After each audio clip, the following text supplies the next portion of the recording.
individuals in Western countries don't understand that you can't just go ahead and bomb a given country, no matter how bad their government is. You can't kill innocent kids, innocent people, and expect support from that country. So this is what happened in Iran. Individuals in the Western media, readers in the Western media are surprised to witness what happened during the burial of the supreme leader of Iran, Ayatollah Ali Khamenei. Millions and millions of people attended his funeral. So the Western media can't believe that these individuals went out voluntarily. They were not paid. They want to spread this idea that IRGC went ahead and threatened individuals to attend the funeral of Ali Ayatollah Khamenei. Also, some individuals have now come to realize that by bombing a country, it doesn't really mean those individuals who are opposing this government are going to support you. And more especially when you go ahead and kill those individuals who would have supported you.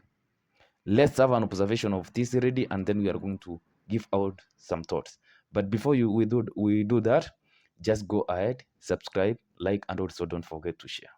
And I spoke to a man who I've been in touch with for some time, about a decade, has kind of wobbled between supporting the regime and then being very anti-regime. Last year was upset at Trump for not, quote unquote, finishing the job during the 12-day war in June. I asked him, I said, are you going to Khamenei's funeral? And he said, I might go to the funeral tomorrow. I haven't decided yet. And I asked, I'm curious why people are going to the funeral if they don't like the regime.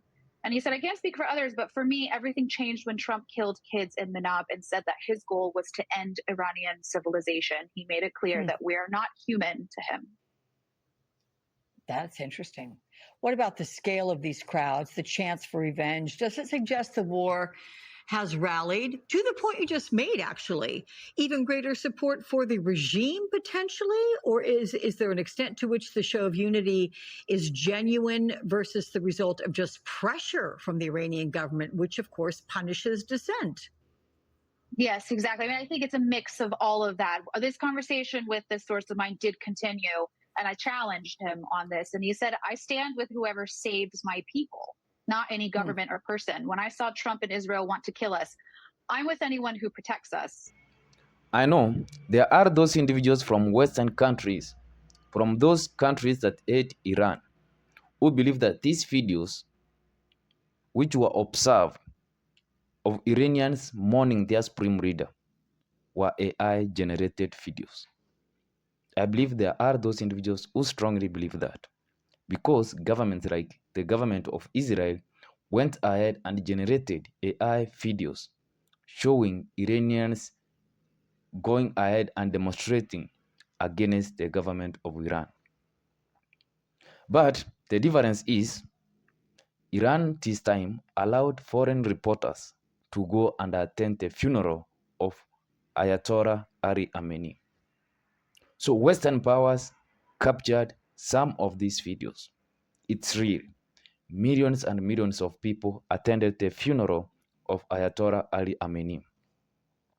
He was killed in the first day of the war. He is a person who was, I believe, 87 years old. There was a kid who was around 13 months who was also butchered, and I believe other 3 family members. So, individuals, when the war began, the United States killed the supreme leader. It also went ahead and bombed Minap School, where 160 kids were massacred. It also went ahead to threaten civilian facilities.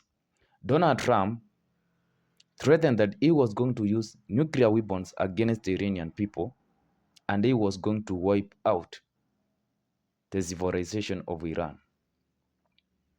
So Donald Trump and other Western media individuals expected that the Iranians would support this. They would go against the people who, at least at the moment, are defending them. That's what Donald Trump and his cult believed in. So they are surprised. Even Donald Trump was caught off guard to observe that the Iranians are strongly behind their military, their leadership, because that's what is protecting them now. I was reading from The Guardian. Yes, what not The Guardian, but Reuters. Here's what they said about the individuals who are chanting "Death to America, kill Donald Trump." So one of the things which some of these individuals said, one of them said, "I swear by the blood of the Supreme Leader, Trump, we will kill you." They shouted with women holding up placards reading "Kill Trump." Now, I have seen individuals in the Western media saying that Donald Trump and individuals in the Western countries should take this seriously, more especially when the Iranians say that kill Donald Trump, the Iranian people. I observed there's this Professor Marandi of Said Marandi of Iran. He is an Iranian, but in no manner is, I believe, as he has said, he is not directly involved with the day-to-day political activities of the Iranian government.